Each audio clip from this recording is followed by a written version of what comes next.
In December, we will crown a state champion, but tonight, the 2026 high school football season officially kicking off. Hi, everyone. I'm Nicole Shearin, and welcome in to First and 10. It's what I like to call Christmas in August, the best time of the year, officially in full swing, where our Friday nights now get to be spent under those lights in Central Ohio. And we kick things off tonight with our game of the week. It's Olentangy Orange hosting the Bears of Olentangy Berlin. Now, Orange coming off an undefeated season that all ended with a state title, now looking to go back-to-back up against a young Berlin team hoping to raise a championship of their own this season. And that right there, that is a beautiful sight. A pregame run coming out. That means high school football is back, and it's not Levi Davis under center for Orange, but it's Colby Luling from secondary to starting QB. A beautiful spiral from number 8 right in the hands of Trace Schrader to end the first. So Orange set up for the score to start the second, but Berlin defense, a brick wall. The big man, Brandon Stevens, lays him down, and the Pioneers actually are going to settle for the field goal here, so it's now 3-0 Orange. But Berlin wants to be the one to find the end zone first, and what do? They do just that. Owen Miller breaks through traffic here. That is 6 for the Bears to take the lead 7-3. And guess what, folks?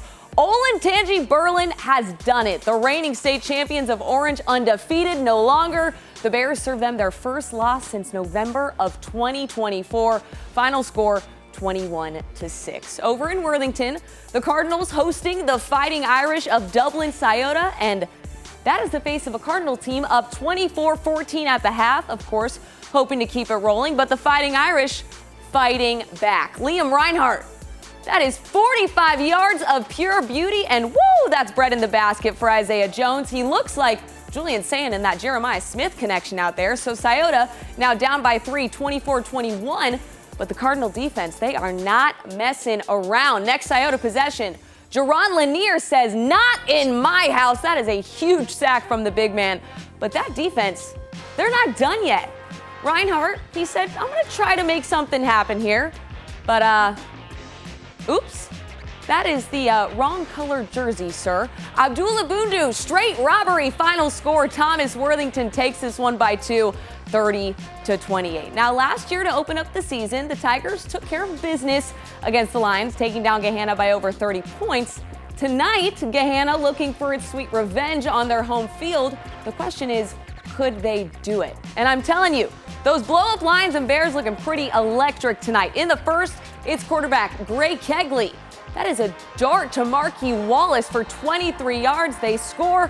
Lions pounce first, 7-0. In the second now, Gahanna stays high. But everyone, put down your snacks right now. Watch this. Leon Cummings, are you kidding me? I mean, that man is not simply human. What speed from the guy? That's 29 yards, set up the score. Then they do it. 2 plays later, Kegley scrambles, cool as a cucumber, looks deep. Whoa, who just caught the ball? I don't know how Camden Kesterson did it, but somehow he did. Gahanna up big, 14-0, and Lions absolutely dominate this one. Final score, Gahanna takes it 35-3. Now staying in the conference, Pick North on the road at Troy, and the Panthers taking the conference title last season, now of course looking to make it 2 straight. This one was actually delayed for an hour while some lightning rolled through Troy Memorial Stadium. But then guess what? Trojans struck like a lightning. 3rd and long for the Panthers. Quarterback Chase McKee fighting for extra yardage, and he fumbles. Quinn Barhorse scoops, and what does he do? He scores. That is 50 yards on the return. Troy takes the lead 7-0. Next series, Pickerington drives the length of the field. That's Jaden Priest. He trots right in for 3 yards out. 7-7 ball game. Later in the second, still tied. Priest finds Crease, and that is just a freshman. He's in for a 5-yard touchdown run. Pick North, 14-7 lead. After a Panthers field goal, what happens? Interception. 3rd and long for sophomore QB Demetrius Neal. He goes up to Dennis White. That is a beautiful touchdown. So that is 24 unanswered points before halftime for Pick North. And what do? They win it 31-14 over Troy. Now, guys, that was a lot. That is 4 games for you officially in the books. But guess what? We are far from done. Coming up after the break, we check in with 4 more teams in Central Ohio, of course, looking to raise that state title. Plus, 97.1 The Fan's Ryan Baker joins me to break down our first Friday night under the lights. That's next.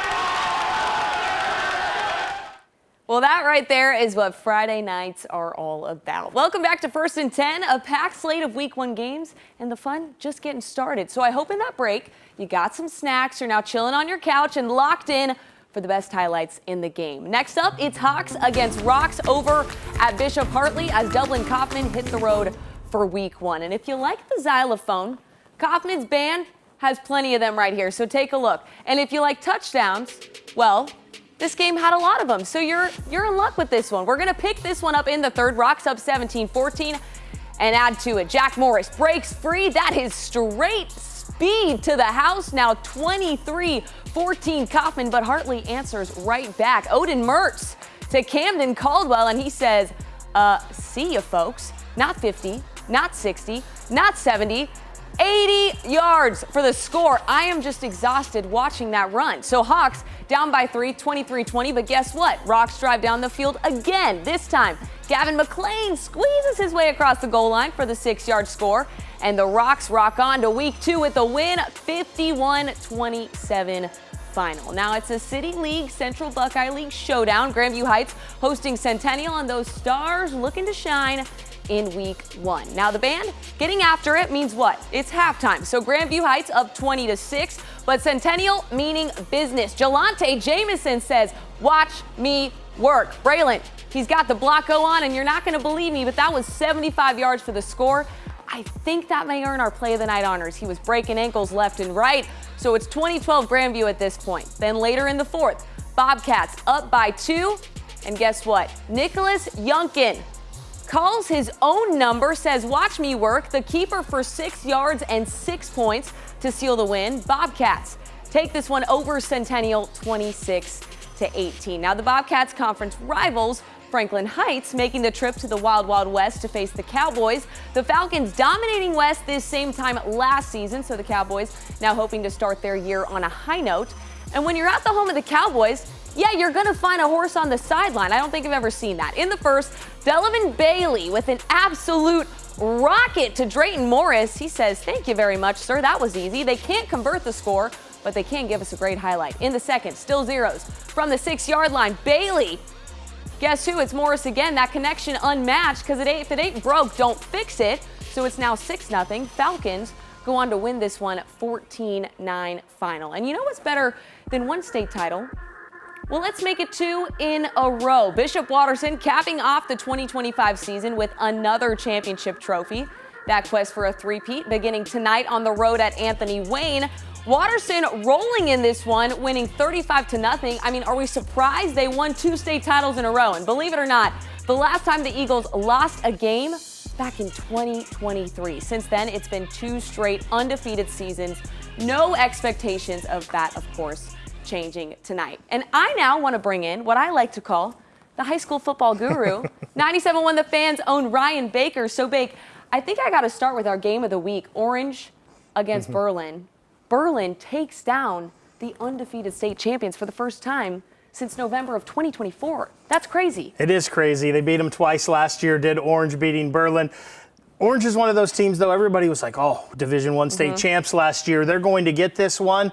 Berlin was a team, though, started out 0-5 last year, had to go through some struggles, made some changes. They reeled off 6 straight until they lost to Orange in the playoffs. I think I was one of the few people that thought Berlin would win this game tonight, and they did it with a composure of a sophomore quarterback in Oskin Kanapke. He was great in his first start under the Friday Night Lights. And then Coach Mark Norrie, he talked about he's an old offensive lineman. He would just run the ball 80 times a game if he could. He said, get it over by 8 o'clock. And that's what they did at the end with Owen Miller. He had 111 yards on the night.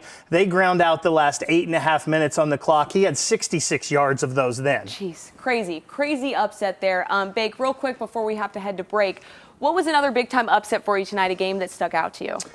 The one to me, and I don't know if it's an upset, but Gahanna beating Pickerington Central the way they did, 35-3. We know Greg Kegley's good. We know Leon Cummins, the running back, is really good. But that Pickerington Central team has a lot of talent with Edmund McAllister at running back, Winnie Garnett, but they're young. They're sophomores. And Gahanna took care of that tonight, and they took advantage of it. And that one was eye-opening to me because I thought Pick Central, one of the better teams in the area, they still might be, though. Oh, 100%. Well, Bake, I know it was quick, but thank you so much for being here. Don't worry, you're going to see a lot of what I like to call, again, the high school football guru this season.